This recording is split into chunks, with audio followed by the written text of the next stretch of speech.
Hello everyone, my name is Marilene Quintana. I'm a regulated Canadian immigration consultant and director of operations at eVisa Immigration. And in this video, we are going to talk about the cost of living in Toronto.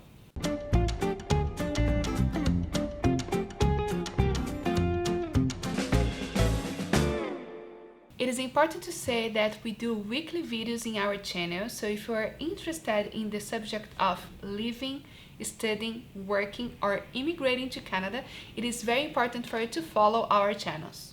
Before coming to Canada, most of people are concerned about the cost of living, and Toronto and Vancouver are known as the most expensive cities in Canada to live. We already have a video about the cost of living in Vancouver. You can watch clicking it here. And in this video, we're going to talk a little bit more about the cost of living in Toronto. In this video, we're going to talk about the cost of rentals, public transportation, healthcare system, grocery shopping, restaurants and entertainments, and also cell phone plans. So let's start talking about the biggest expense that you're going to have in Canada, your rental. As in any city in the world, if you live close to downtown, you pay more money, and if you live a little bit further, the cost of rental comes down.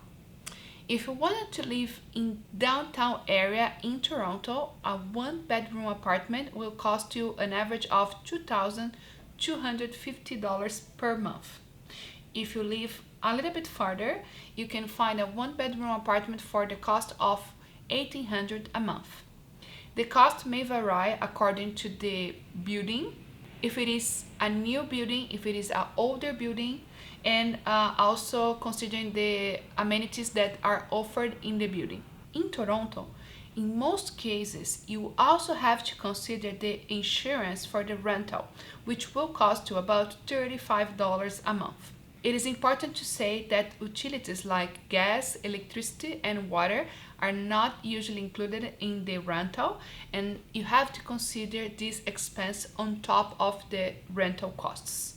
Usually, the utilities cost, including internet, TV, electricity, and gas, will be around $140 a month, and also may vary according to the number of people living in the same household.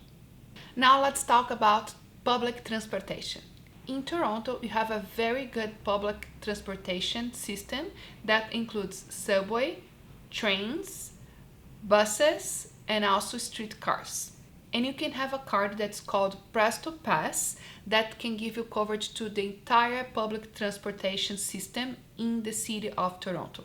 You can use that card on a monthly basis or on an annual basis. If you decided to have the monthly plan, the monthly cost is going to be $156 a month. And if you decide for the annual plan, the cost for your card will be $143 per month. Grocery shopping.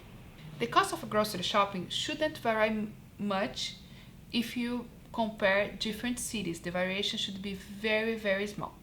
However, it may vary according to the number of people in your family, the place that you like to shop, the brands that you prefer to buy from, and of course, your lifestyle.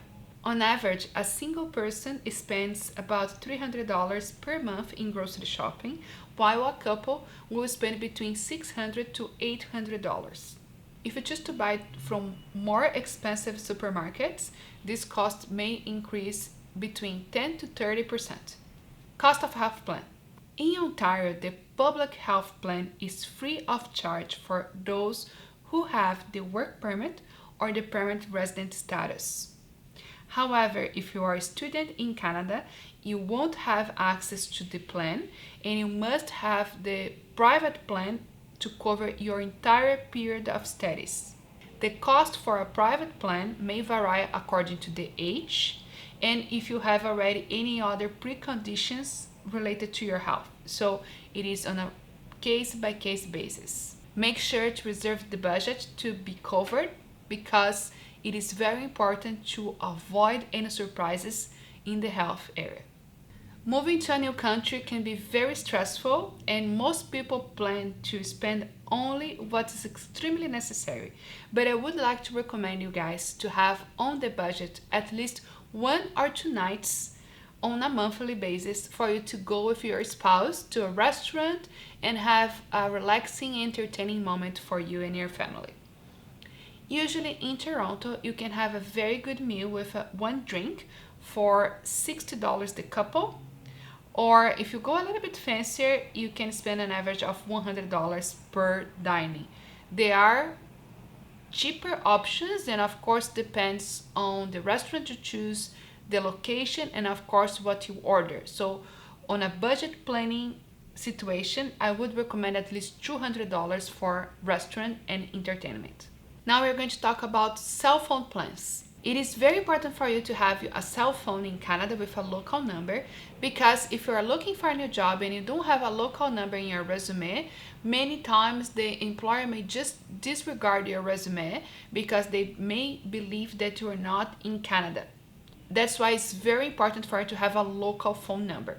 As in many countries in the world, you can have the option to have a prepaid plan or a phone payment plan.